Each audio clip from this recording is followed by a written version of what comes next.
let's talk about Stoicism. Welcome to Hearthlight, a channel where we dive into a certain topic with the visual aid of a video game. And our topic today is Stoicism, and our game, Valheim. So hopefully by the end of the video, I want to give you a rough explanation of this certain philosophy, Stoicism, and spark some curiosity within yourself.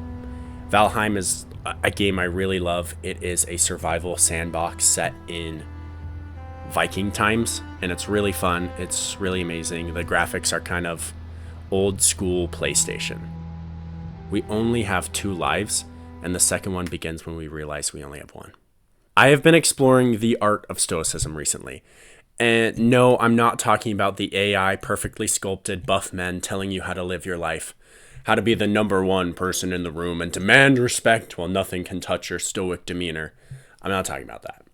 No, I'm talking about the Greek school of philosophy, about how learning to live a virtuous and rational life, particularly by focusing on what's within one's control.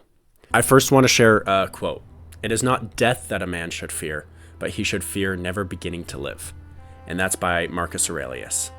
He is one of the founders who writes one of the core texts of the Stoic philosophy, and that is Meditations by Marcus Aurelius. It is one of the first books that I dove into when exploring this branch of philosophy, and I really enjoyed what is going on.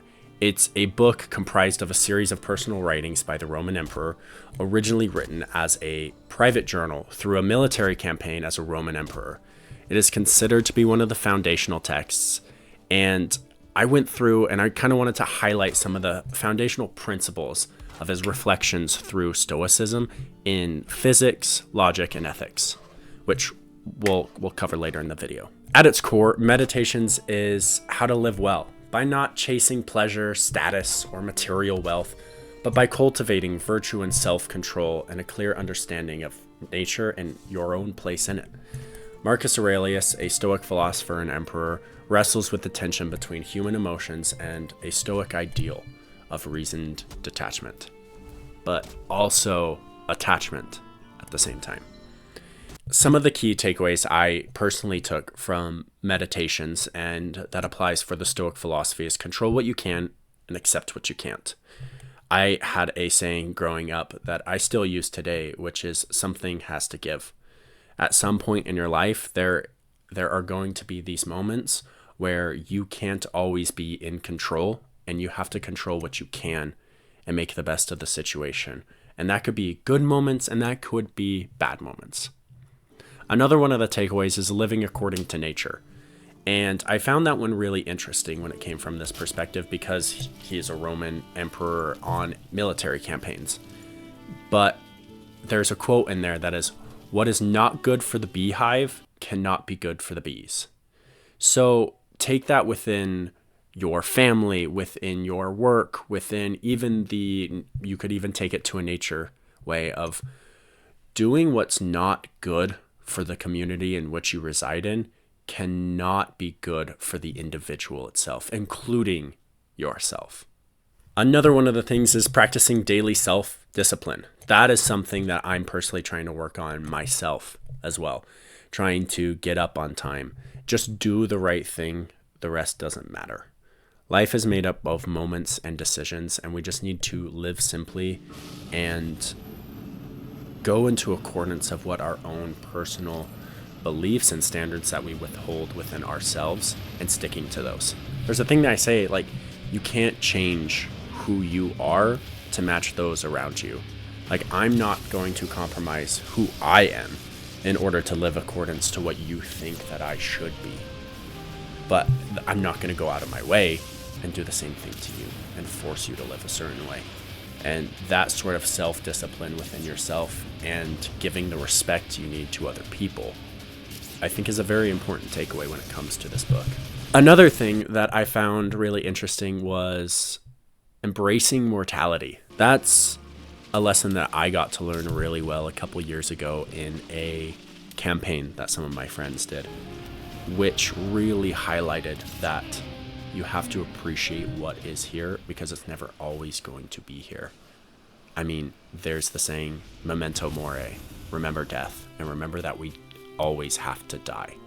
And back to that Confucius quote, you only have 2 lives, and the second one begins when you realize you only have one. And I just, taking that and applying that to life is what I'm trying to work on right now, personally. Back to more of just the core within the Stoic philosophy. The Stoics hold that the cosmos go through a cycle of endless recurrence within periods of order with the world as it is now, and periods of disorder with the world not as we experience. Which is kind of interesting, but I'll continue. This idea of world cycles punctuated by disorder raises a number of questions. Will there be another you watching a video of someone like me in the next world cycle? Or is there merely someone exactly similar to you making the video and me watching the video? Different sources attribute different answers to the Stoics' beliefs when it comes to this question, which I find really interesting on this belief of cycle. And it's kind of similar to like the rebirth belief.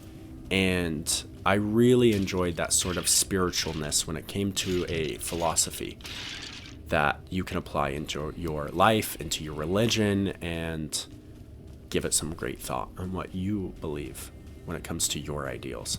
I also learned to rethink success. Before Stoicism, I measured it in external terms. Money, praise, status. Now I'm trying to view success in different ways. In like virtue, how I act regardless of things turn out. Did I stay honest? Was I kind?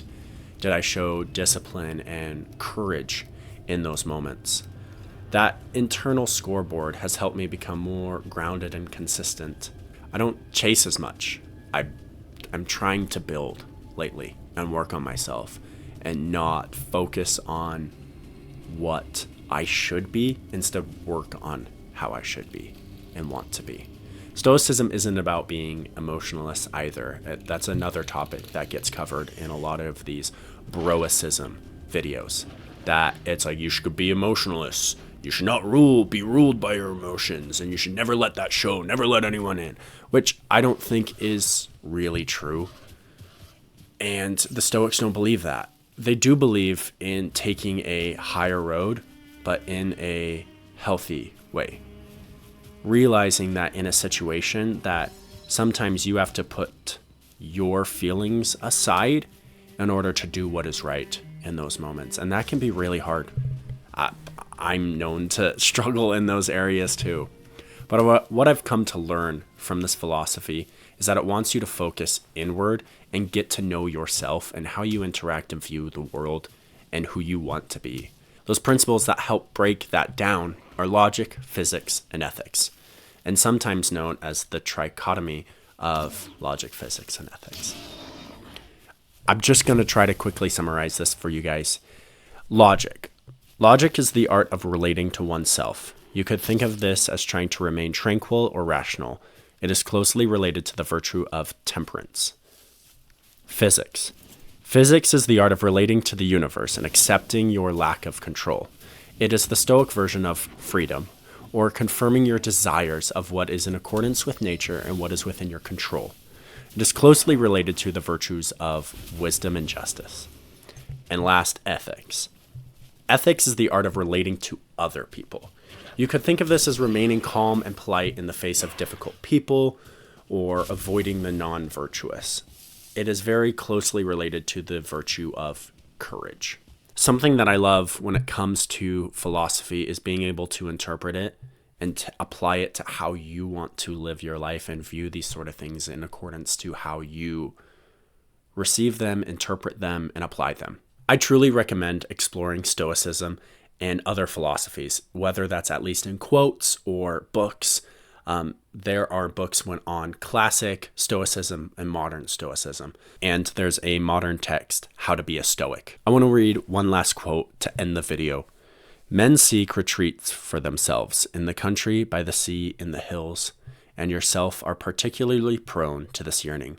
But all of this is quite unphilosophic when it is open to you at any time you want to retreat into yourself.